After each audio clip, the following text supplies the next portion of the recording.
Hello प्यारे बच्चों, ये है हमारी हिंदी की वर्कशीट नंबर 3 जो 24 सितंबर 2020 को करनी है। कक्षा छठी के बच्चों के लिए सभी विद्यार्थी अपना नाम लिखेंगे, अपने अध्यापक का नाम लिखेंगे, साथ ही साथ बेटा अपना रोल नंबर और स्टूडेंट आईडी ज़रूर लिखेंगे। आप नए स्कूल में आए हैं ना, तो आपको अगर आप अभी 6th क्लास में आए हैं तब आपको स्टूडेंट आईडी अगर नहीं पता तो रोल नंबर ज़रूर लिखिएगा। और स्टूडेंट आईडी जिन बच्चों को पता है वो ज़रूर अपना स्टूडेंट आईडी लिखिए, ये हमेशा आपके काम आएगा, सेम रहेगा। आप 12th क्लास तक जब तक हमारे शिक्षा निदेशालय के स्कूल में अपने स्कूल में पढ़ेंगे, आपका ये नंबर आपका मेंबरशिप नंबर कह सकते हैं आप। इस नंबर से ही आपको पहचाना जाएगा। अब देखिए, इस पाठ में लेखिका कृष्णा सोबती जी अपने बचपन की बातों को आप तक पहुंचाना चाहती हैं। जब हम अपनी यादों को या बीती बातों को लिखते हैं, जब हम यादों को लिखते हैं, जो हम चीज़ें कोई पहले हो चुकी हैं उनके बारे में लिखते हैं या सुनाते हैं, उसे बोला जाता है संस्मरण। संस्मरण। आओ पाठ को पढ़ के लेखिका के बचपन को जानें। मैं तुम्हें अपने बचपन की ओर ले जाऊंगी। मैं तुमसे कुछ इतनी बड़ी हूँ कि तुम्हारी दादी भी हो सकती हूँ, तुम्हारी नानी भी, बड़ी बुआ भी और बड़ी मौसी भी। परिवार में मुझे सब लोग जी कहकर पुकारते हैं। हाँ, मैं इन दिनों कुछ बड़ा यानी कि उम्र में सयाना महसूस करती हूँ। बेटा जो रेड से लिखा हुआ है, इसका नीचे आपको मीनिंग भी दिया गया है। सयाना का मतलब है समझदार। तो अब उन्हें क्या लगता है कि वो पहले से समझदार हो गई हैं और आज वो इस उम्र में है कि आप बच्चों की दादी, नानी या बड़ी बुआ, बड़ी मौसी के बराबर होंगी और उनके घर में उन्हें जी कहकर पुकारते हैं।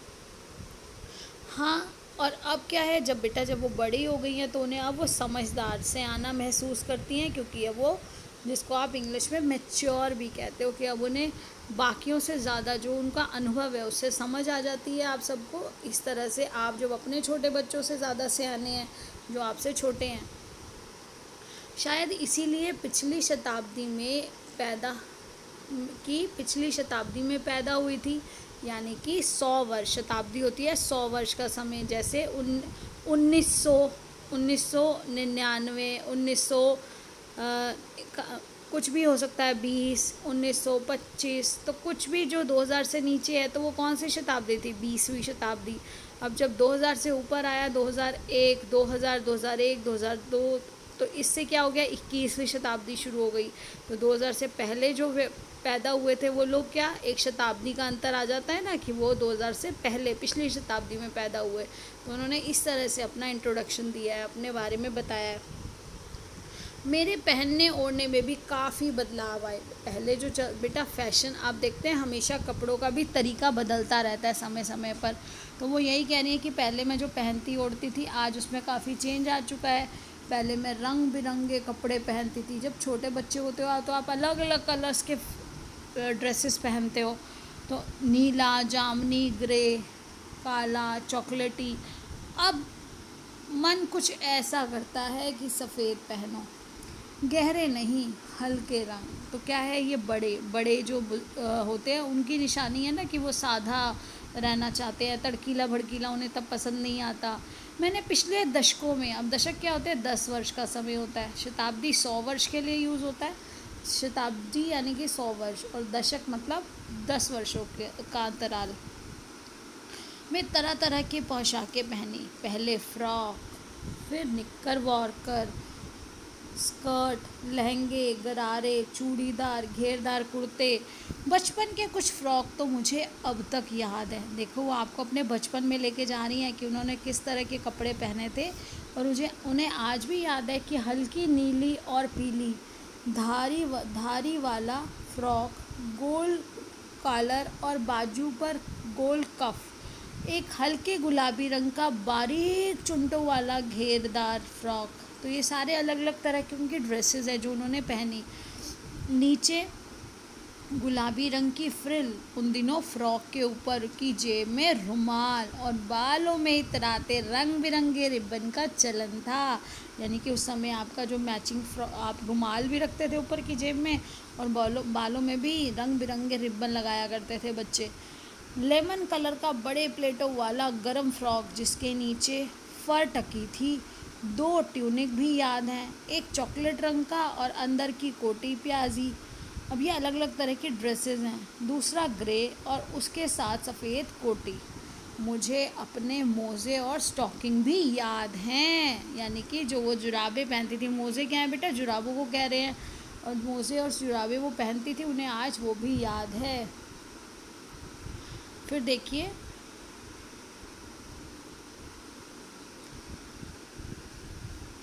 बचपन में हमें अपने मोज़े खुद धोने पड़ते थे, तो उनको क्या करना पड़ता था, अपनी जो मोज़े थे उन्हें खुद धोने होते थे। वो नौकर या नौकरानी को अपने मोज़े नहीं दे सकते थे, इसके लिए इसकी सख्त मनाही थी। हम बच्चे इतवार यानी कि बेटा संडे को बोला जाता है इतवार, तो बच्चे संडे को क्या करते थे, हम बच्चे इतवार की सुबह इसी में लगाते, धो लेने के बाद अपने जूते पॉलिश करके चमकाते। जूते कपड़े या ब्रश से रगड़ते तो पॉलिश की चमक उभरने लगती। सरवर, मुझे आज भी बूट पॉलिश करना अच्छा लगता है, हालांकि अब नई नई किस्म के शू आ चुके हैं। कहना होगा कि ये पहले से कहीं ज़्यादा आरामदेह हैं। हमें जब नए जूते मिलते उसके साथ ही छालों का इलाज भी शुरू हो जाता।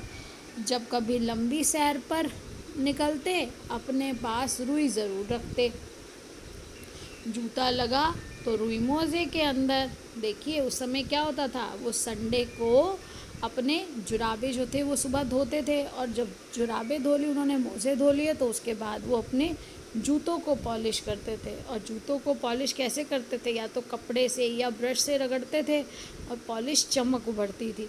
और उसके बाद और आज भी लेखिका क्या कह रही हैं, उन्हें जूते पॉलिश करना बहुत अच्छा लगता है। लेकिन आज तो नए नए तरह के शू यानी कि जूते आ चुके हैं जो बहुत ही ज़्यादा कैसे हैं बेटा, आरामदेह हैं। पहले वाले जूते कैसे थे, पहले आप नए जूते वो पहनते थे वो लोग तो छाले हो जाते थे, और छालों का इलाज साथ साथ करना पड़ता था।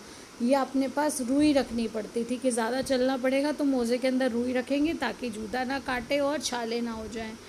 तो हाँ, अब यहाँ पे उन्होंने कहा रुई रखने अंदर रखते। हाँ, हमारे तुम्हारे बचपन में तो बहुत फ़र्क हो चुका है।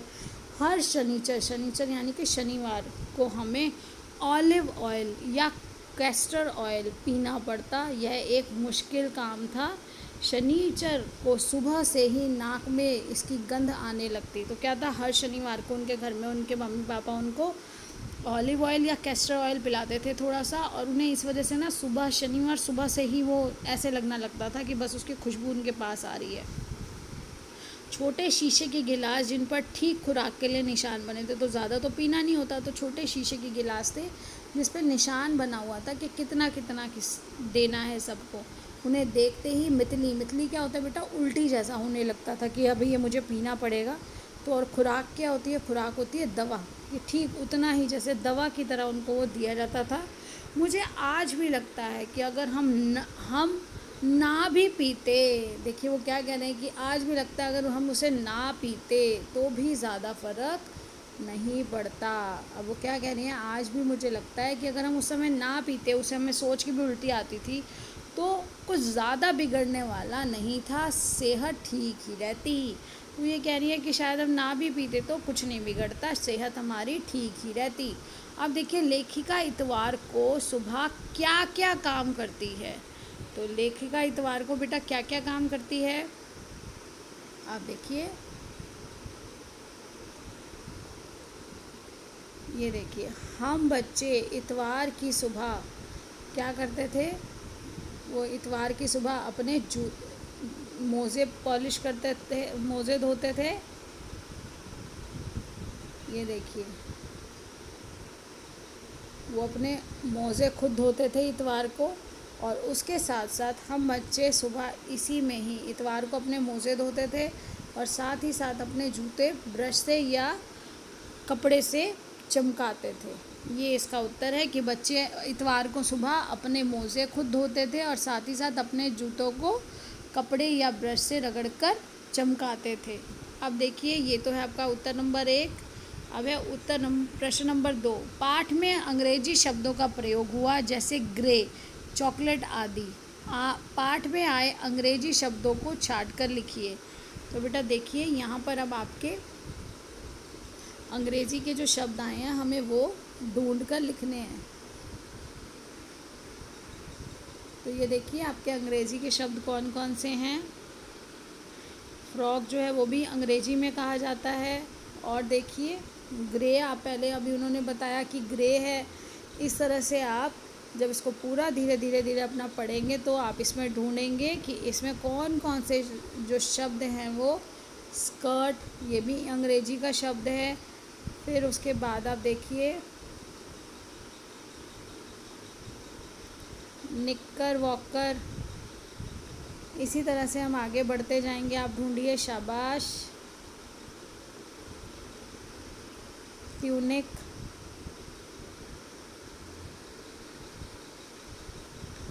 रिबन।